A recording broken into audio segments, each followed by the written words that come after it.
If you grew up in the 90s, there's a good chance your after-school routine included one very specific sound. That theme song kicking in, and Tia and Tamara popping onto your screen with a sister. For a lot of us, this show was pure comfort TV. Twins separated at birth, a no-nonsense limo-driving dad, a chaotic fashion designer mom, and a neighbor who refused to take a hint. It was funny, warm, and secretly way more groundbreaking than we realized at the time. But behind all those laughs and "go home, Roger" moments is a story that's a lot stranger than the simple twin swap premise.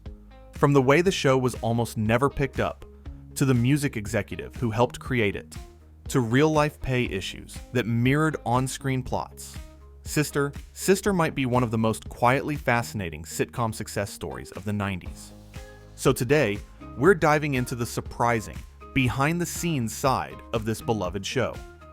Hidden music careers, babysitting future megastars, last-minute network rescues, and a guest list that basically turned the show into a time capsule for the entire decade. Before we jump into the weird facts and deep cuts, make sure to hit like, subscribe, and ring that notification bell. That way, you won't miss any of our future trips back to the 70s, 80s, and 90s TV you grew up with. Alright, let's jump into the countdown. 13. The twins started as backup dancers and girl group singers. Long before they were TV royalty, Tia and Tamera Mowry were grinding it out the old-fashioned way, as background performers. Most fans met them as Tia Landry and Tamara Campbell, but in real life, the twins started out in a girl group called Voices. They rehearsed, they sang, and they even ended up dancing for one of the biggest names of the era, MC Hammer. That's right, before they were leading a hit sitcom, they were part of the giant machine behind early 90s pop and hip-hop culture. What's fun about this is that it makes Sister feel almost like a second act instead of a first break. These weren't kids plucked from obscurity. They were already hustling, learning choreography, figuring out how sets worked, and watching how stars carried themselves. When you rewatch the show, knowing that, their timing and stage presence make a lot more sense. It also explains why music shows up so naturally in the series. Random musical moments never feel forced, because these were performers who were already comfortable in front of a crowd. Sister wasn't just their big break. It was the moment the background kids finally got to step into the spotlight. 12. Babysitting the Olsen twins helped lead to their big break. Here's one of those only in Hollywood stories. Before Sister, Tia and Tamara spent a lot of time hanging around the set of another iconic 90s staple, Full House. Their younger brother, Taj Mowry, was working in the industry, and the twins would tag along. Somewhere along the way, they ended up doing something hilariously ordinary in a very unordinary setting. They babysat Mary-Kate and Ashley Olsen. Imagine that. Two future twin superstars looking after two current twin superstars, all on the same studio lot. While they were taking care of the Olsen twins, they were also watching how a successful sitcom was made. The cameras, the audience, the rhythm of shooting, it all became familiar. That kind of exposure is priceless when you're trying to break into the business yourself.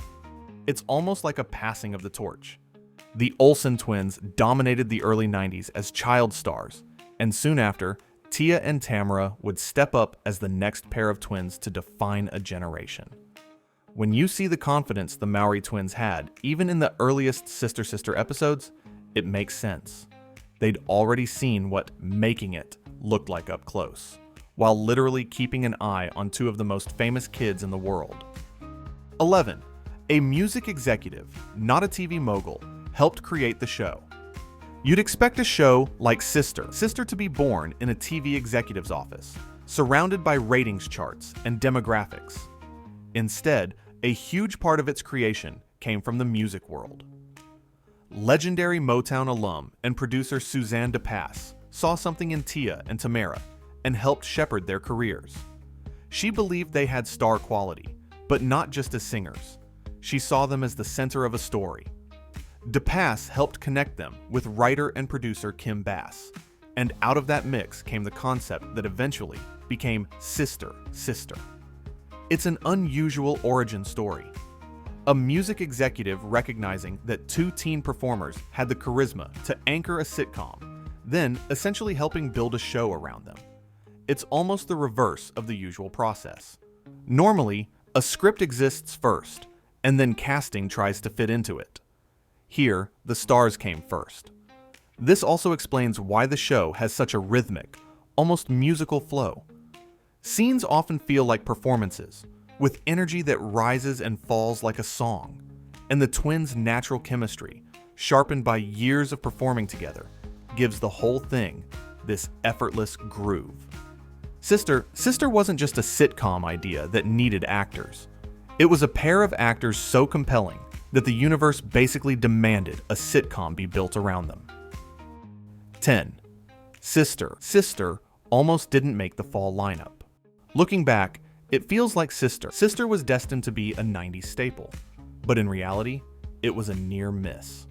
The show was not originally lined up as a big flagship series. Instead, it was added as a mid-season replacement, which, in TV terms, is usually where networks quietly bury experiments and let's see what happens projects. A mid-season slot can be a graveyard. You're parachuted into a schedule already in motion, sometimes with little promotion, and you're expected to sink or swim fast. For Sister, that meant it had to earn its audience the hard way, through word of mouth, after-school reruns, and kids begging for control of the remote. But that underdog status also gave the show a kind of scrappy energy. It didn't arrive with the pressure of being the next big thing. It was allowed to just be funny, warm, and relatable. Families found it. Kids fell in love with the twins. And suddenly, this little mid-season show started looking like a serious player. When you rewatch it now, it's wild to think that this cozy, beloved series was almost just an asterisk in network history. Instead, it clawed its way from a maybe filler slot into becoming one of the defining family comedies of the decade. 9. ABC canceled it because they wanted their own friends. Here's where the story gets a little frustrating. Despite building an audience, ABC decided to cancel Sister early in its life. This wasn't because fans didn't care or the show was a disaster. Instead, the network was chasing a different direction. The mid-90s became the era of the young, urban, 20-something hangout comedy. Shows like Friends were exploding, and networks wanted their own versions of that formula. Family sitcoms, especially ones centered on black families, often got pushed aside in the rush to copy that trend. Sister suddenly didn't fit the vibe ABC wanted to cultivate anymore, even though it was doing its job and connecting with viewers.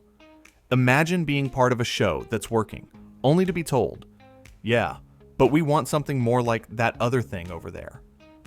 It's one of those behind-the-scenes moments that really exposes how fickle TV can be. Decisions aren't always about what audiences love. Sometimes they're about chasing a wave executives think is more profitable or prestigious. Fortunately, this isn't where the story ends. The cancellation at ABC could have been the end of Tia and Tamara's sitcom journey, but instead, it set them up for an even stronger run somewhere else. 8. The WB saved it and turned it into a cornerstone. After ABC let Sister go, the show could have easily become a trivia question. Remember that twin show that vanished after a couple seasons? Instead, a brand new network called the WB stepped in like a guardian angel of 90s sitcoms. The WB was looking for shows that could help define its identity, and a proven family comedy with built-in stars was too good to pass up. They didn't just pick it up for a short trial. The WB backed Sister with a serious episode commitment, and promoted it as part of a lineup that heavily featured black-led and family-centered series. Suddenly, this show that had been treated like an afterthought became a key piece in building an entire network's brand. This second life allowed the show to run all the way to 6 seasons, giving us the full arc from awkward teens to college-age young women. It's why we remember Sister as a complete journey instead of a what could have been. There's something really satisfying about that. A show that was almost sidelined becomes one of the pillars of a new network, helping launch other careers and series in the process. Sister didn't just survive its cancellation. It helped the WB become a major player in 90s and early 2000s TV. 7. Jackée Harry almost said no to Lisa Landry. Now let's talk about one of the true secret weapons of the show. Jackée Harry as Lisa Landry. She's loud, stylish, dramatic, and absolutely unforgettable. But here's the twist. Jackée almost didn't take the role. After already having success in sitcoms like 227, she wasn't excited about doing what she thought would be another mom role. She didn't just want to be stuck in the background, giving generic parental advice and disappearing into the kitchen. The magic of Sister is that Lisa never became that kind of character. The show allowed her to be big, flawed, hilarious, and fiercely independent. She wasn't just the mom. She was a struggling fashion designer, a woman chasing her dreams, and a total scene stealer. In early versions, Lisa wasn't even necessarily conceived as such a central figure. But once Jackée came on board, it was obvious the writers had a powerhouse in front of them.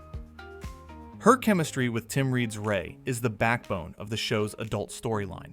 Their bickering, reluctant co-parenting, and slow-burn mutual respect give the show emotional weight. Imagining Sister without Jackée Harry is almost impossible now, but we came very close to never getting that version of Lisa at all. Sometimes the weirdest fact is how close we came to a world where one of the most iconic sitcom moms simply never moved in. 6. Ray's limo became Gay Limousine Service, thanks to a misprint. On the surface, Sister is a wholesome family sitcom, but every once in a while, the writers slipped in a storyline that makes you go, wait, they did that in the mid-90s? One of the best examples is the episode where Ray's limousine company becomes Gay Limousine Service, thanks to a misprint in the phone book. What could have been played purely as a cheap joke actually becomes surprisingly nuanced for the time. At first, Ray is confused and uncomfortable as he suddenly gets a wave of calls from new customers who think his company specifically caters to the gay community. There's awkwardness, there are misunderstandings, but then business starts booming. The episode ends up poking fun less at the gay characters and more at Ray's initial discomfort and assumptions. For a mid-90s family show, even acknowledging LGBTQ+ customers and letting them be part of the story without turning them into villains or punchlines was quietly bold. It's one of those episodes that you might have watched as a kid and just thought, that was goofy. But when you revisit it as an adult, you realize Sister occasionally stuck its neck out a little further than you'd expect for a series in its lane. That phone book misprint turned into a weirdly progressive moment hiding in plain sight. 5. Go Home, Roger became bigger than the show. Every great sitcom has a catchphrase, and Sister gifted the world one of the all-time greats. Go home, Roger. Poor Roger Evans, played by Marquez Houston, starts off as the clingy, slightly obnoxious neighbor with a crush so intense you can practically feel Tia and Tamara rolling their eyes. His whole deal is hanging around where he's not wanted and being told exactly where to go. What began as a simple, recurring line morphed into a cultural phenomenon. Kids repeated it on playgrounds, siblings shouted it at each other in the living room, and it basically became shorthand for "you have worn out your welcome." Over time, Roger evolved as a character, but that phrase stuck to him like glue. Marquez Houston has talked about how people still quote it to him decades later. You know you've made an impact when a single line trails you for the rest of your life. In a way, Roger was supposed to be a side note, but he became one of the show's most recognizable elements. It's a perfect example of how sitcoms sometimes lose control in the best way. The audience decides what sticks. In this case, 3 little words turned an annoying neighbor into an immortal TV archetype. 4. The show tackled pay inequality while it was happening in real life. One of the more surprising things about Sister is how often it wove real issues into its storylines. In one episode, Tia gets a job and discovers she's being paid less than a male coworker simply because she's a girl. The episode leans into the idea of standing up for yourself, demanding fair treatment, and calling out discrimination, even when it's uncomfortable. It's a solid, straightforward message for a teen audience. But here's where it gets weird. Years later, Tia Mowry spoke about how she and Tamara did not feel they were paid fairly during their time as stars of the show, especially when compared to white actors on similar series. So you have this surreal situation where the characters are fighting for equal pay on screen, while off screen, the actresses themselves were dealing with a version of that same issue. That disconnect makes the episode hit very differently in hindsight. What played as a simple lesson of the week turned out to be uncomfortably close to the twins' real experiences in the industry. It's a reminder that even on a successful series, and even as the literal faces of the show, Tia and Tamara were still up against a system that undervalued them. The fact that they later spoke openly about it just adds another layer to an already powerful storyline. 3. They got a TV prom because they missed their real one. On Sister, we get all the classic teen milestones: crushes, big tests, heartbreak, and of course prom. There's an episode where the prom becomes a huge emotional centerpiece, complete with dresses, drama, and big feelings. For viewers, it's just part of the teen sitcom checklist. But for Tia and Tamara, it was more than that. It was a do-over they never got in real life. Because they were working so much during their actual high school years, the twins didn't get to experience a traditional prom themselves. So the writers decided to give them that moment on camera instead. When you know that, the episode suddenly feels a lot more personal. Those excited reactions, the nerves, the cheesy romantic beats, there's a genuine sense that the actresses are savoring something they missed. It's one of those quietly touching behind-the-scenes facts that changes how you watch the show. Sister wasn't just filming fictional rites of passage. Sometimes it was literally creating those experiences for its cast. For Tia and Tamara, the line between character and real life blurred in a sweet way. They didn't just act out a prom, they got one, even if it came with multiple takes and a crew watching. 2. The guest stars turned it into a 90s time capsule.